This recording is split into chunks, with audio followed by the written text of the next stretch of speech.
বিসমিল্লাহির রহমানির রহিম। সম্মানিত মুসল্লিয়া, সম্মানিত নেতৃবৃন্দ, আসসালামু আলাইকুম ওয়া রাহমাতুল্লাহ। আমি সর্বপ্রথম মহান রব্বুল আলামিনের দরবারে ফরিয়াদ করি, আল্লাহ আমাদের কামালের সকল গুনাহগুলো মাফ করে তাকে জান্নাতবাসী করে। আমিন। আমরা শোকাহত, মর্মাহত। বিশেষ করে আমি আমার রাজনৈতিক এই অঞ্চলের অল্প সময়ের মধ্যে অনেকগুলা কর্মী হারিয়েছি।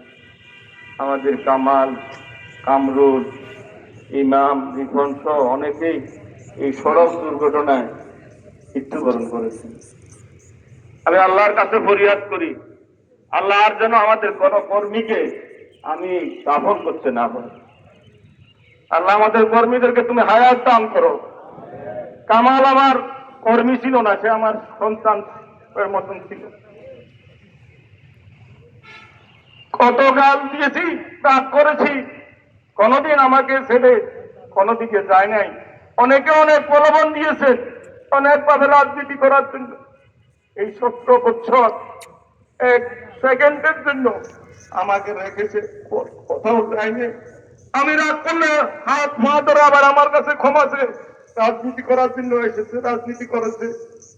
সে আমার সন্তানের মতন ছিল, আমার কর্মী ছিল না। আল্লাহর কাছে দোয়া করি, আল্লাহ তুমি তাকে জান্নাতবাসী করো। আল্লাহ তুমি তাকে জান্নাতবাসী করো। আপনারা সবাই তার জন্য দোয়া করবেন। তাকে আর দেওয়ার মতো কিছু নেই, আপনারা শুধু দোয়া করবেন তার জন্য। আল্লাহ যেন তাকে জান্নাতবাসী করে। আল্লাহ যেন তার এই মৃত্যুকে শাহাদাতের মৃত্যু হিসাবে কবুল করেন। তার অ্যাক্সিডেন্টের মৃত্যুকে আল্লাহ যেন শাহাদাতের মৃত্যু হিসাবে কবুল করেন। আল্লাহ যে এই রমজান মাসে আমরা দোয়া করি, আমি নিজের জন্য আমি দোয়া করি, আল্লাহ ইমানের সাথে কলমা তৈয়বার সাথে মৃত্যুবরণ করিও। রমজান মাসে মৃত্যুবরণ করিও, শুক্রবার জুমাবার মৃত্যুবরণ করিও। আল্লাহ তার সেই নসিব হয়েছে।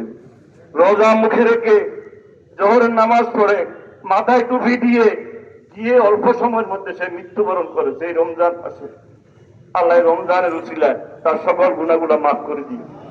আল্লাহ এই জুমাবারের উসিলায় তার সকল গুনাহগুলো মাফ করে দিই। আমি আমার বক্তব্য দীর্ঘায়িত করব না।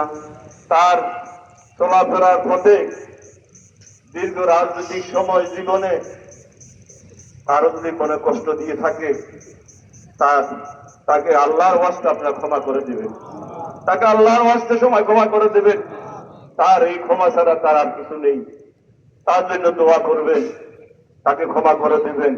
আর এই চলার পথে ছোটখাটো যদি লেনদেন থাকে, আপনাদের যদি সামর্থ্যের মধ্যে হয়, আল্লাহর ওয়াস্তে আপনারা তাকে ক্ষমা মাফ করে দিন। আর তার এই চলার পথে ব্যবসা বাণিজ্য অনেকের সাথে হয়তো অনেক লেনদেন থাকতে পারে। তার 2টা বাচ্চা, একটা ছেলে একটা মেয়ে আছে, তাদের আর কোনো গার্ডিয়ান নেই এই মুহূর্তে। আপনারা নিজ দায়িত্বে যদি সে যদি আপনাদের কারোর সাথে যদি ভাবনা থাকে, আপনারা যদি দেন, তার পরিবার উপকৃত হবে। আমি আহ্বান করব সকলের প্রতি। আর ছোটখাটো অনেক লেনদেন হয়তো আপনারা বলবেন না, চাইবেন না, কিন্তু মাফ যদি না করেন আল্লাহর দরবারে সেই জবাব দিতে হবে। এই জন্য আপনাদের কাছে আমি তার পরিবারের পক্ষ থেকে আপনারা যদি দয়া করে মাফ করে দেন, আল্লাহ আপনাদেরকে সেই যাজা দেবে। আপনারা যদি মাফ করে দেন, আল্লাহ আপনাদেরকে যাজা দেবে। আমি আপনাদের কাছে আহ্বান জানাই, আমাদের সকল কর্মীদেরকে আল্লাহ তুমি হায়াতে তাইয়্যিবা দান করো। আমি নেতা হিসেবে যেন আমার আর কোনো কর্মীকে এইভাবে না দেখি, আল্লাহ এই ফরিয়াদ করি তোমার দরবারে।